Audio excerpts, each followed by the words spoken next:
Good morning, guys, and welcome to Beard Manners. My name is Jason, and today we're going to be talking to you about motivation and discipline. I hope you enjoy the video.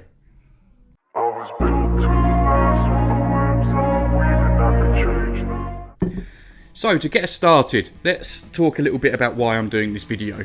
If you're new to the channel or if you're a new viewer, you'll see throughout the different videos that we do or that I do that I like to try and engage with our viewers and to create content that I think people like to see. So I regularly ask if there's anything people would like to see me do.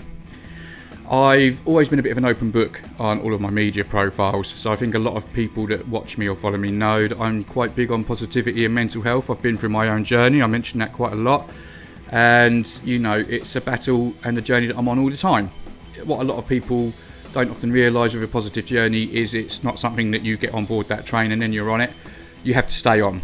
You don't have a couple of good days then everything's okay. If you're someone that's been through something traumatic, whatever it may be, then it's a constant battle. You have to stay, you have to fight every day to be on it. And I think that's something that's very important to remember. I also have always said that I think whether it's a mental or a physical battle, you also need to be very good with the basics of life, so to speak. You have to make sure you're getting plenty of water, plenty of fluids. Try and make sure you're getting plenty of sleep and rest. And also very importantly is having a good, whole, healthy diet. Let's not get that confused with being on a diet, but it's more about making sure that your body gets everything that it needs to operate at its absolute best. Making sure you get plenty of vitamins, all of the vitamins, your iron, your potassium, your calcium, things like that. There's lots of apps you can use to do this stuff. By all means, have your bad food if you want to, but it's about giving your body everything that you need, because what you'll find is if you can eat the right food, make sure your body's getting what it needs before you give it what you want.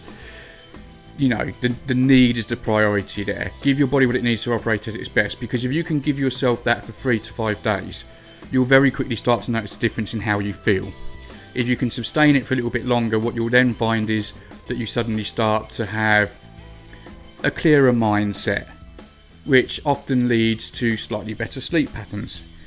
And then with the better sleep patterns and the healthier eating, you suddenly have a bit more energy than you might have had before. I'm not saying, because we all vary in things, I'm not saying that you're going to do this and be able to run marathons, but I think if you can stick with it and do it properly without cheating and be honest with yourself, that within, like I say, 3 to 5 days, you'll definitely start to feel a difference. Within 2 to 3 weeks, you'll feel like a new person. And that's where you need to remember that feeling and stick with it.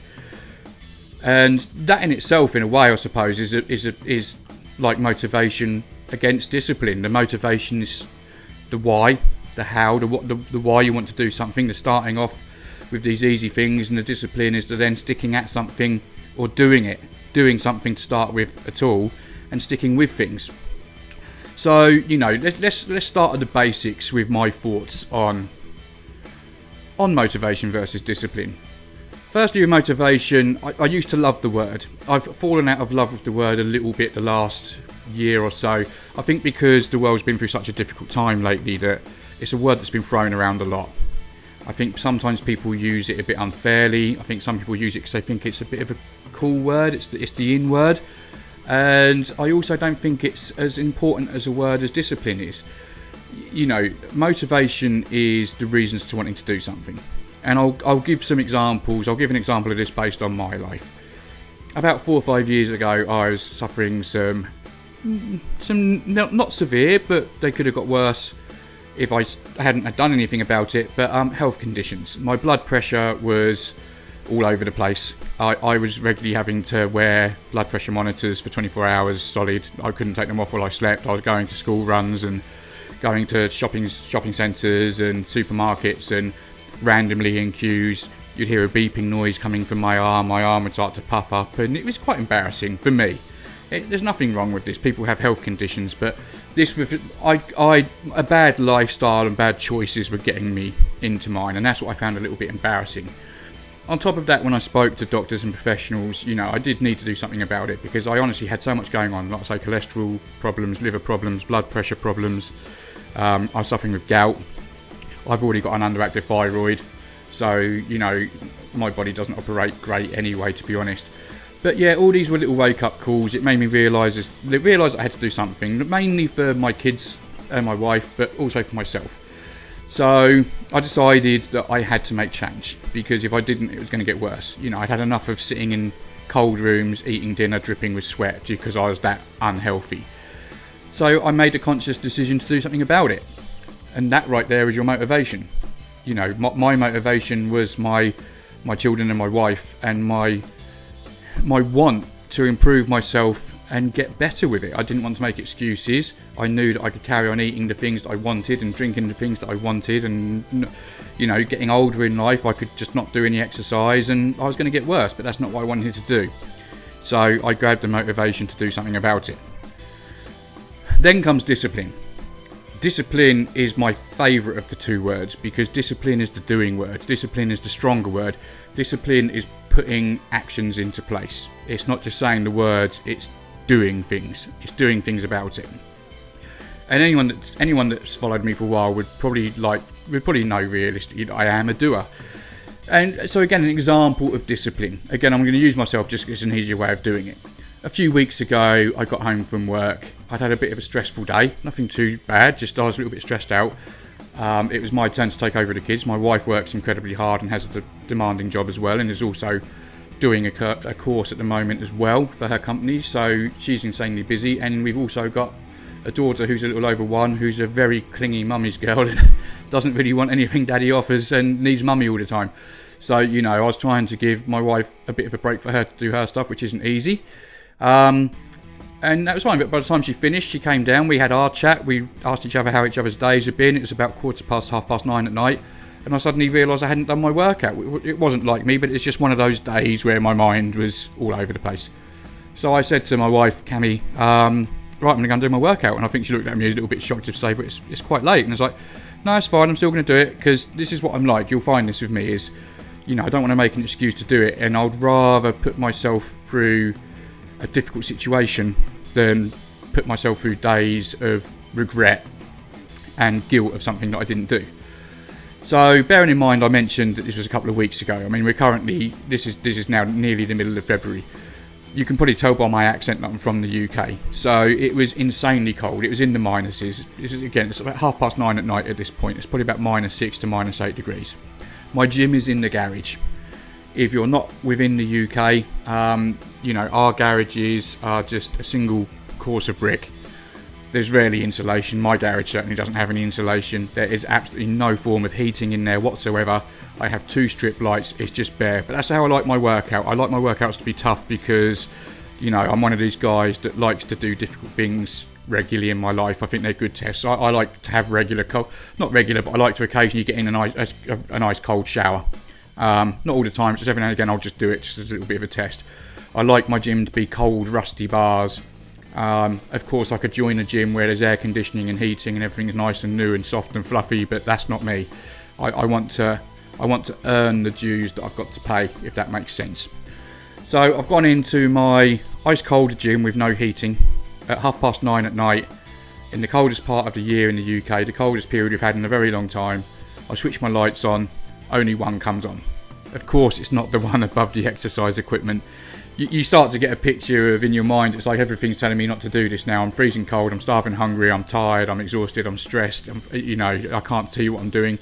But I cracked on and done it. Within a matter of minutes, my beard was half frozen and dripping wet and, with moisture and ice from the air, as much as sweat and a bit of everything going on. But I'd done my workout. I even upped the weights a little bit on some of my routines, just because I'm a bit like that. I believe if I'm going to be tested, let's go for it. Go hard or go home, right? So I've done my workout. I've gone back in the house. I sat down to get a bit of protein in me, eat some food, get some fluids in me, and just start to get my heart rate down and calm down a bit. And I sat there and thought, you know what, that was one of the most enjoyable workouts I'd done in a long time. I mean, it wasn't, because it was freezing cold. My hands were pretty much numb and my feet were numb and everything was numb. But mentally, it was one of the most enjoyable workouts I'd done. And it's because I faced a lot of demons to do it, if that makes sense. And, it was a difficult task to get in there and do it at all. And I almost felt like I wanted to give myself a pat on the back in a sense. I didn't, but that in itself is a good description of discipline. It's no matter what, you get up and do it. And I've used exercises as examples for this and fitness, but you can use it in anything. I've owned a couple of businesses. I've started both my businesses up from scratch. I've had no help from anyone. I've had loads of support from my wife with both businesses, and lots of support from my wife in the background. but I've had no actual help, so to speak. I've not had any loans. I've not had any investment. It's all been stuff that I've built from the ground upwards.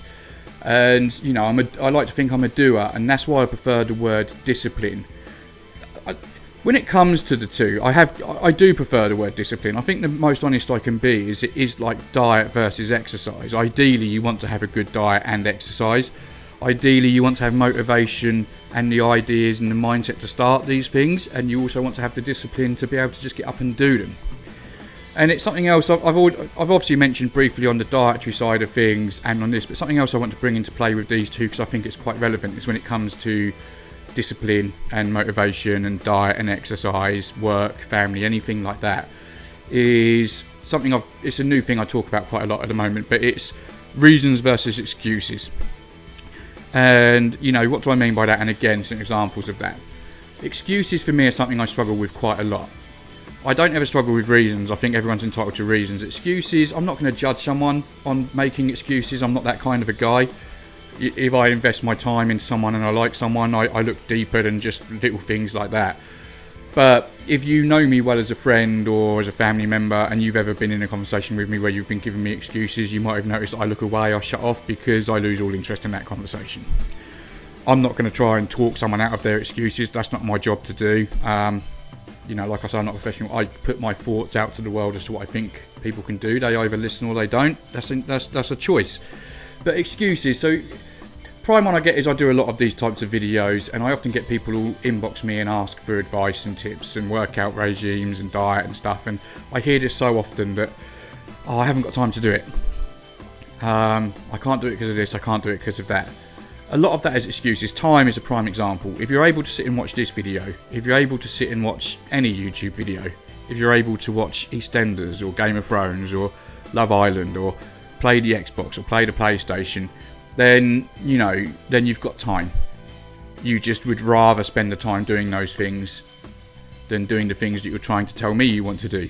So that's where you've maybe got the motivation because you've reached out to get the advice, but you've got to work on the discipline to get up and do it. Of course, I would rather sit on my warm, comfy sofa with a glass of whiskey or a cup of coffee and watch Game of Thrones than I would get in that ice-cold gym from a comfort point of view. But the real things, the real rewards in life, you're missing out on them. The real rewards in life are putting yourself through these things and the reward you get from it afterwards, and how you feel about how you feel about yourself as a person when you drive to work, when you're at work, when you're at home, when you're out and about, how you feel knowing that you're the sort of person that can get up and do these things. You know, so again, things like the I can't do the time, I haven't got the time, or I couldn't make it to the gym because my car didn't have any fuel in it. Those sort of things are reasons. They're excuses. You're making excuses. You're finding reasons not to go.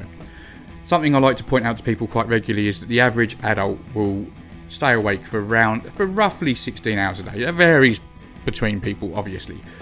But if you could save yourself just 2 minutes per hour, just by eating a bit quicker, prepping some food, not sitting on the toilet for quite as long. Yeah, anything you can do, you know, one less cigarette a day if you smoke. Anything you can do, save yourself a bit of time. If you can save 2 minutes per hour and you're awake for 16 hours, you've bought yourself over half an hour that you can do something more constructive with throughout that day.